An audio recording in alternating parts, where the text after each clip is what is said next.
Bonjour. So I am putting out another grammar topic this week. This is the one that we did in class, so you're welcome to use this video as review. But if you're all set with it, you can go ahead and you understand the concept. Go ahead and check your answers in the Google form.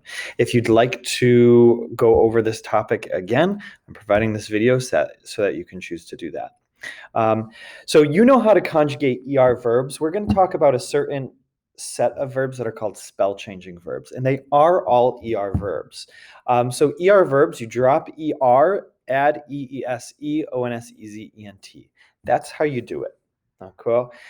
Certain verbs, when you go to do that, the pronunciation doesn't sound right once you conjugate it.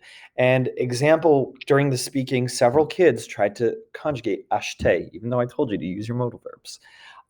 And so they said, I'm buying, or I buy, instead of I want to buy, or I can buy. And so when they went to conjugate it, acheter, they dropped ER, good, added E, and they thought, j'achète. Ooh, yikes, that doesn't sound right. And they could immediately tell that doesn't sound right because it's not. The problem is when you go to conjugate acheter, you've got a naked E that's called a mute E in French, an E muet, that we don't pronounce. Cool. However, it's still there. So when you go to pronounce it, or when you go to conjugate it, j'achète or j'achète, it doesn't work. It doesn't sound good to a French person. So what they do is they add an accent grave. They change the spelling of the root. So after dropping that ER, add an accent grave to it, and that makes it so it's pronounced achète. D'accord?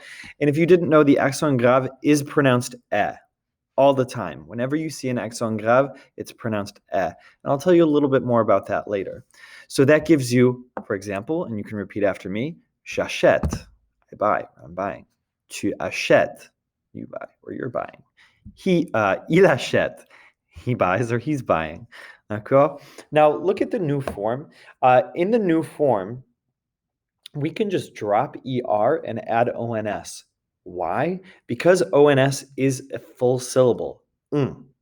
Cool. So we don't have to pronounce that E. We can keep it a mute E because that T can then flow into another vowel, a full vowel, a tonic vowel. Tonic meaning it's pronounced. Nous achetons. D'accord? Nous achetons. Acheter is the same way. Vous achetez. D'accord?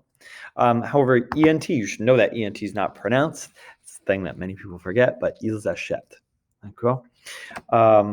So anytime you see E and then some consonant and then ER, the verb is going to follow this rule.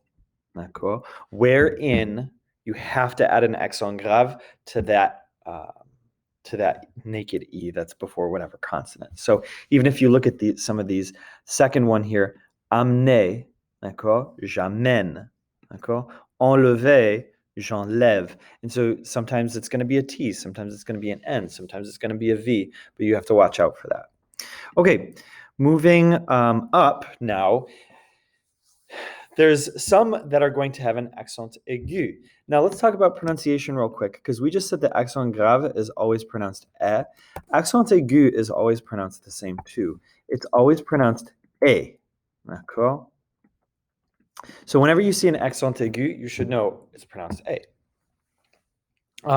That gives you some verbs like here: céder, célébrer, compléter, considérer, différer, and then some that you've learned before in the past. Préférer, for example, you've used before.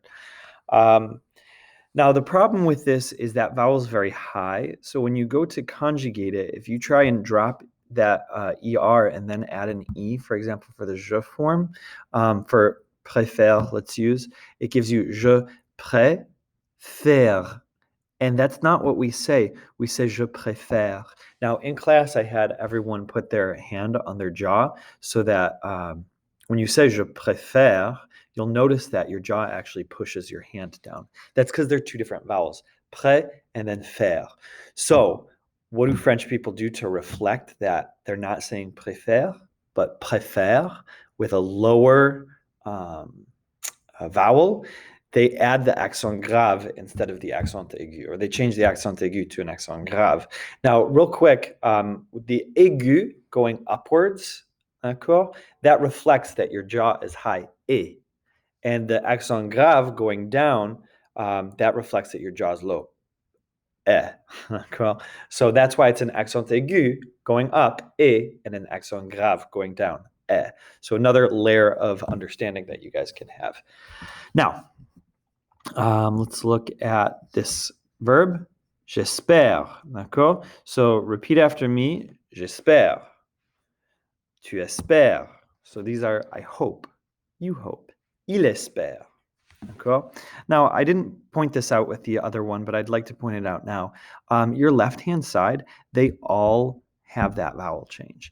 And so does il with an accent. Now, this is probably the saddest looking boot I've ever drawn, but there you go. You learned with that aller is a boot verb, meaning inside the boot it's irregular, and outside of the rules, outside of the boot, if you follow the rules, you won't get burned, right? That's what all of these verbs are going to be on this front page. They're all going to be boot verbs, meaning that the spell change is going to happen in the boot, and then outside the boot, you follow the rules. I tried to fix the boot there. It still looks sad. It still looks very, very sad.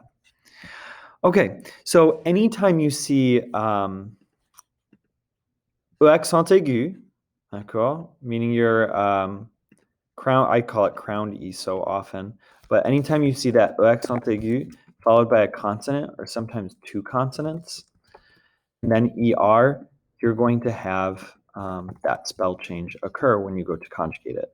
Okay? So either like that or like that. Those are going to change to an accent grave when you conjugate it. C'est bon? All right, let's look at the very bottom now. I need to change the order of these, I guess. So the very bottom, you've got L and T. If you have E, L, E, R, or E, T, E, R, these are actually, you might think that you'd put an accent grave, but these are going to follow a different rule. Cool. If that consonant, because remember, consonant ER changes to an accent grave. If that consonant is an L or a T, you're going to double the consonant instead. Cool. So a verb like appeler becomes j'appelle, I call. Tu appelles, you call or you're calling. Cool. A verb like occuter, to hiccup, becomes je hoquette or tu hoquettes, etc. Okay. So that is just an extra layer that you need on top of knowing that consonant ER becomes accent grave. Well, if it's an L or a T, it's going to double the consonant instead. So a little exception for you. Now, the last one I'm going to do is completely different. Okay? And that's that if you have a Y, like if you see YER, that YER, that Y is going to change to an I in the boot. So look at a verb like paye, and here's another one that I told you, please don't try and conjugate it. This is why, because it's irregular. Y is sometimes referred to as consonant in English. It's kind of the same in French, that you've got je paie, they choose to spell it A-I-E because that's just one vowel sound. A-I is always pronounced eh, just like accent aigu, it's the same pronunciation. Je paie, d'accord? Tu paies, il paie. Payons, you've got an extra syllable, O-N-S, following pay, so they're treating the Y like a consonant. So that's why that's why they spell it with a Y. Nous payons, vous payez. D'accord? So make sure you're looking over these verbs just to familiarize yourself, if nothing else. D'accord? All right, on the back, these are two completely different patterns. There's still something that you'll see with ER verbs, but if you have, first of all, a verb that ends in CER, okay? Not just ER, not just ER, but you see a C before that ER, annoncer, avancer, commencer, etc. You're going to run into a problem as you're conjugating it because you drop ER and you're left with that, lonk. Okay? And the reason for that is when you add an E or an I after a C, and I told you all in class this, E and I are called slender vowels. And they take a hard consonant like C, which is pronounced K, and they make it soft, quote unquote. So it makes it the S sound. Now, the problem with when you have donc, if you add O and S to it, O, as well as A and U, are referred to as broad vowels. They make it a hard consonant, or they keep it a hard consonant. Lancon. We don't want that because that's no longer the verb lancer. The verb lancer has the S sound in it. So how do we protect that S sound?